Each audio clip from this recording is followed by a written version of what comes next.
All three major averages hitting intraday records earlier today. And looking at where we stand right now, we could see all three close at all-time highs. Sector action, communication services, consumer discretionary, and technology leading the gains today. For more on this, we want to bring in Rob Haworth. He's a senior investment strategist at U.S. Bank Wealth Management. Rob, great to have you back on the show. When you're looking at gains like this today, a lot of that being driven by the headlines that we're getting out of D.C., that new $900 billion COVID relief bill. I guess my question to you is, how big of a boost do you see this providing the economy and also the markets here going forward? Well, it's certainly something we've been looking for, so we think it provides a good underpinning to the market as we move forward, and a boost to the economy in the first quarter to get us into that point where the vaccine is widely distributed and enough people are inoculated that we can talk about reopening the economy. Rob, I'm curious because one of the things you talk about is the secular story for technology and healthcare, as well as e-commerce remaining intact.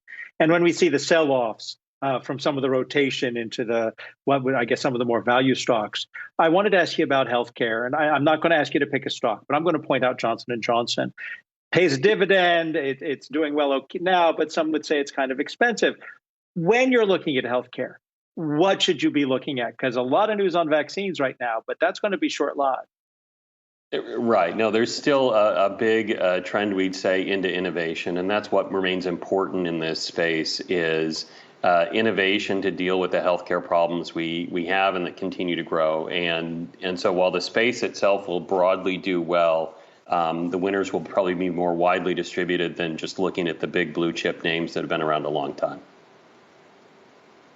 Rob, digging a little bit deeper into some of the sector action that we have been seeing, because this year technology has by far been the winner. Consumer discretionary has also been a big outperformer. But when you take into, a look back at the last 3 months, financials and energy, they've been leading, and they were the worst performers during the first 9 months of the year. What do you see outperforming when you look ahead to 2021? And do you think it's going to be more of a sector story similar to what we saw in 2020, or will we see that narrative shift a little bit?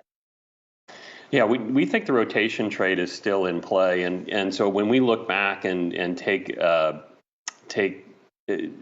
stock of 2020, as we come to the end of the year, energy and financials are really still the laggards. So we think there's some room for them to catch up, particularly as we get to reopening. A lot of the reason energy and financials have done poorly, we have low oil prices because demand has been really damaged from the lack of travel.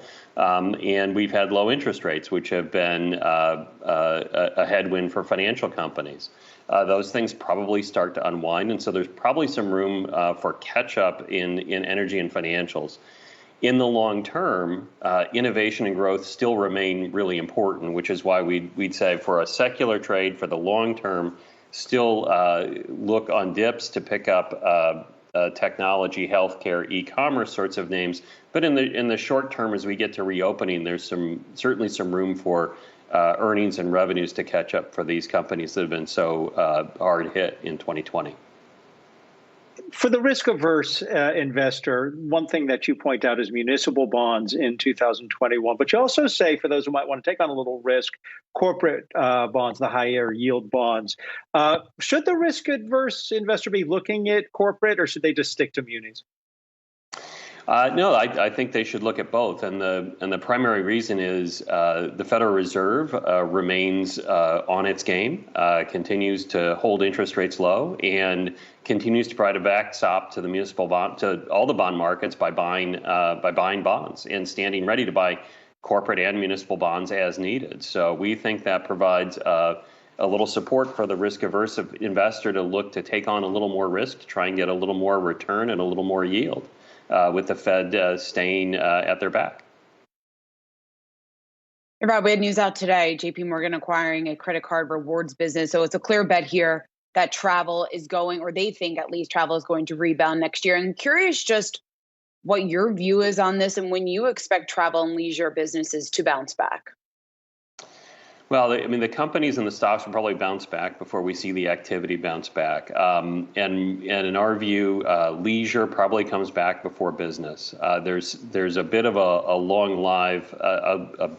time horizon here, I think, for everyone to get back into into travel as much as we were. And I think we've all learned a lot over the last 9 months as we've been under lockdown, making much better use of video technologies and virtual meeting devices.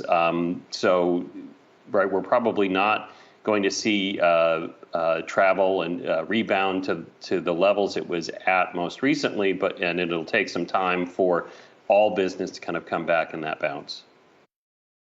All right, Rob Haworth, the Senior Investment Strategist at U.S. Bank Wealth Management. Great to have you on the program. We'll talk to you soon.